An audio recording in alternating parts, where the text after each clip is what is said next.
What's up, Prizefight fans? I'm Brian Tong, and this is a tablet battle that will hold us over just before things start really heating up.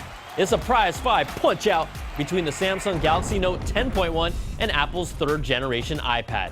Our judges for this fight are senior editor Donald Liberty Bell, senior editor Eric the Tank Man Franklin, and myself, All Night Long Tom.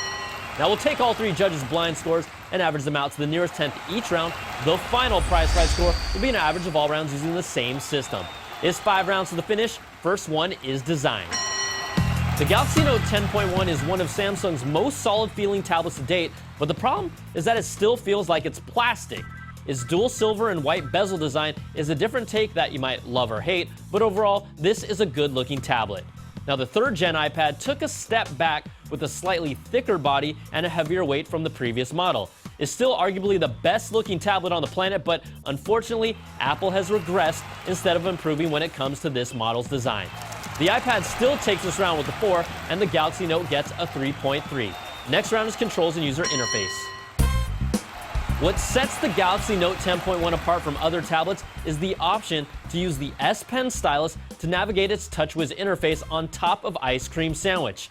Now, the Mini Apps tray allows you to swap your apps and kill apps with its task manager. Plus, you'll always get that extra level of customization that Android gives you. But after using Jelly Bean extensively, it just doesn't compare, and we'll have to wait for the upgrade sometime in 2012. Apple's iOS is still the most intuitive operating system that Grandma and the kids can use. Its strength lies in its speed and simplicity, but its multi-touch navigation gestures and double tapping the home button for quick access to settings have added a little more complexity.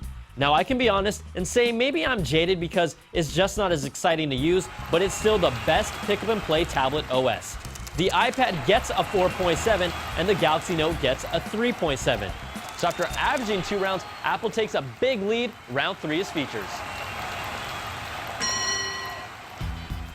The Galaxy Note brings a quad-core 1.4 GHz processor with 2 GB of RAM, but when there's instances of choppiness and lag, the specs just don't matter.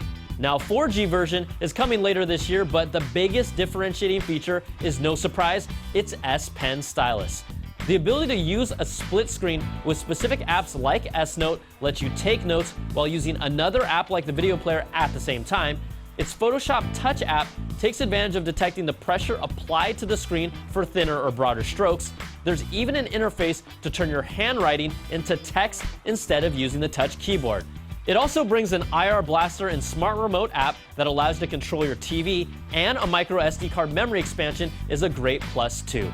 Now, the iPad's hardware brings a dual-core A5X processor, improved graphics power, and a 4G LTE option.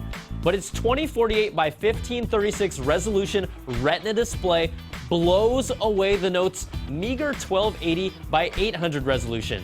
Now, there's HDMI out support with an adapter, but no storage expansion. AirPlay compatibility makes viewing your content a breeze if you're an Apple freak with an Apple TV, but its ecosystem is its greatest asset with its robust iTunes and App Store that's still superior to Android's tablet offerings. Both tablets shine here, and we're handing out 4s to both sides. Next round is web browsing and multimedia. The Note's Chrome browser is arguably the best tablet browser out there, even if it doesn't support Flash. It also has a twist with web browsing since it's one of the multi-screen supported apps, even if it gives you a lot smaller screen. Now, you'll find a 5-megapixel rear camera that's solid, but not on the level of the iPads, and the Google Play Store is building a significant library of content, but Samsung's own media apps won't wow you. Multimedia looks good, but when you're competing with a screen like the iPads, it's just not going to look as good no matter what you do. Now, beyond the screen, the iPad still brings you the best apps available on a tablet, and AirPlay adds another level to the multimedia experience if you can take advantage of it. The iPad's 5-megapixel rear camera brings more natural-looking pictures, even if I'm against using an iPad for that, and its 1080p video capture is excellent. Now, the iPad takes another round with a perfect 5, and the Galaxy Note 10.1 gets a 4. So after averaging 4 rounds, the iPad still leads. The final round that decides it all is performance. The Galaxy Note is a solid performer, but it still has its moments of lag that you'll even see in the split screen mode. Now, hopefully Jelly Bean fixes that, but bottom line, it's not as smooth. Battery life is excellent in our test at 9.6 hours of juice, making it one of the longest lasting Android tablets available. Now, the iPad has always been the benchmark for battery life, and the iPad clocked in at an impressive 12.8 hours in our video playback test with 4G turned off. Its interface is snappier and consistently smooth, and it's overall one of the best performing tablets we've ever had. Apple takes the final round with the 4.7, and Samsung gets a 4. So let's average out all 5 rounds where the 3rd gen iPad took an early lead and maintained its dominance over the Galaxy Note 10.1, and the iPad takes this battle 4.5 to 3.8 and is your prize fight winner. I'm Brian Tong. Thanks for watching. We'll catch you guys next time for another prize fight.